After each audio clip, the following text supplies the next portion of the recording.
Please help me welcome to the stage, Stephanie Reeves.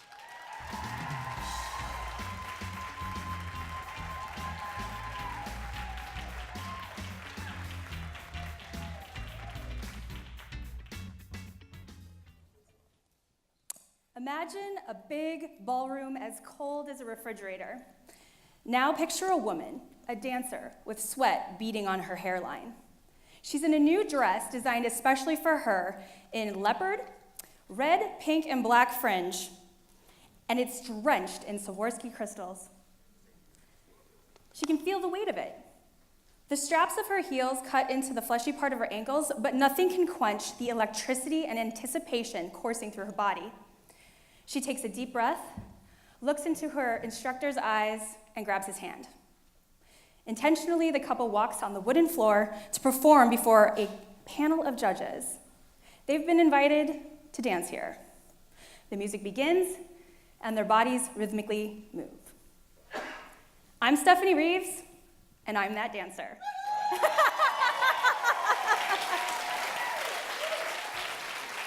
But it's kind of hard to believe, right?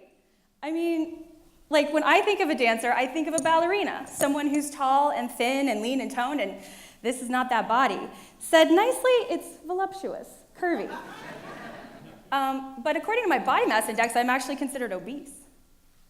But the truth is, yes, I'm a dancer, and a good one. I'm a competitive amateur ballroom dancer, and I've competed across the nation at various competitions, and even won awards for my age and skill level. The scene I just described was from when I was invited to dance at the Best of the Best competition in 2014 at the Ohio Star Ball. It's pretty much like getting to go to Wimbledon for the amateur ballroom competition world. But in 2011, that wasn't gonna happen. There I was, 313 pounds, a really burned out pharmacist, miserable with her life, and wondering why. I had a great one. I had a job, a marriage, a home, a car, but I needed a change. And I thought, well, if I dropped a bunch of weight, that probably would make a difference. That would be the antidote.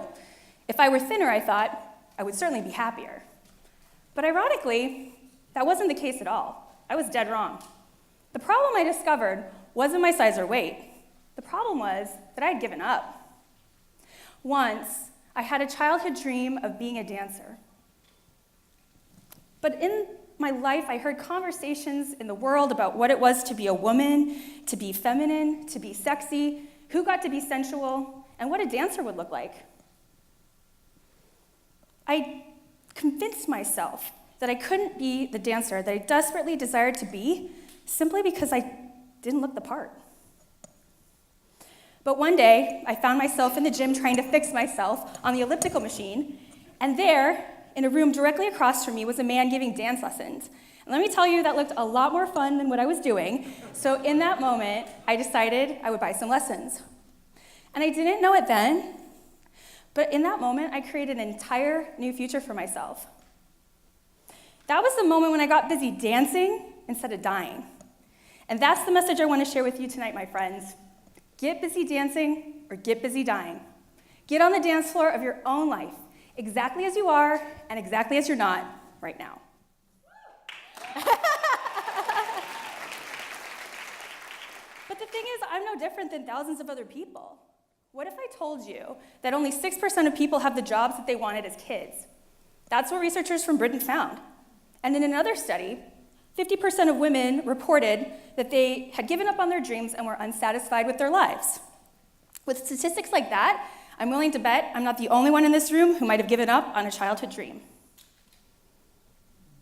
So what childhood dreams have you given up? Did you want to be an artist or a concert pianist? What fantasies did you have as a kid that you've let go? I want you to think back and pick one. And don't tell yourself you don't have one. And if it seems impossible or ridiculous, that's the perfect one to pick. Okay, so now you've got a childhood dream, but so what? Why should we care about whether you live your dreams out or not?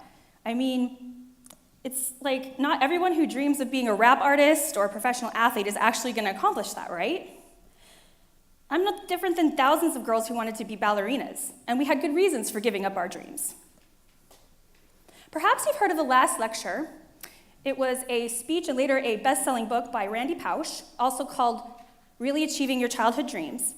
And in that lecture, Pausch described some of his childhood dreams, like writing in an encyclopedia, being an astronaut, playing for the NFL.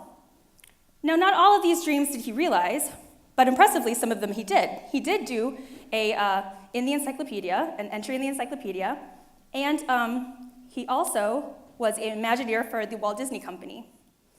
But some of those dreams showed up in ways that Pausch couldn't have expected. For instance, instead of being Captain Kirk, he got to meet William Shatner. And instead of being an astronaut, he got to ride the Vomit Comet to experience zero gravity instead of becoming an astronaut. But more intriguing than what Pausch did or did not accomplish in his life was a question that he posed in his famed lecture. He said, "What if the magic in childhood dreams isn't in the accomplishing of them, but rather in the pursuing of them?" I love what Pausch says about this. He says, "It's not about how to achieve your dreams. It's about how to lead your life the right way. If you lead your life the right way, the karma will come, it'll take care of itself, and the dreams will come to you." For me, I can see that the pursuing of my childhood dream was what made all the difference. I could even say that I danced myself back to life. By pursuing the fire that I had in my heart for dancing, I was able to connect with a part of myself that desperately wanted to be expressed. I had shut her down with nasty comments and thoughts about myself that seemed to run on a never-ending loop of criticism and comparison, especially about my body. But as I pursued my dancing passion, step by step, morning after morning, with blisters on top of blisters and electric shooting pains in my feet, my reality shifted. I became someone unrecognizable. There I was consulting with dress designers, traveling across the country to do competitions, bending my body in previously unimagined configurations, not to mention the really hideous fake tanning that I said I would never do. But I was living out my childhood dream, and it looked nothing like I ever thought it could. I found happiness. I was challenged and I grew. I straightened out my life by leading it the right way, by engaging in a worthy pursuit that enlivened me, and I became a ballroom champion along the way. Now I want you to speculate. What could be possible in your own life if you were to reconnect with a childhood dream?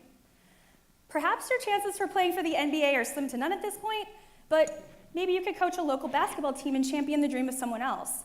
The truth is, you can't possibly know what beautiful things could blossom in your life by saying yes to a discarded childhood dream. Which begs the question, what stops us from following our dreams? You know, for me, it had a lot to do with thinking I had to be a certain way to earn the right to be a dancer. For years, I let my ideas of what it was to be a dancer and an adult stop me from taking action. But do you know what? I had it backwards. When I let go of those ideas, what I discovered was, I'm a dancer, period.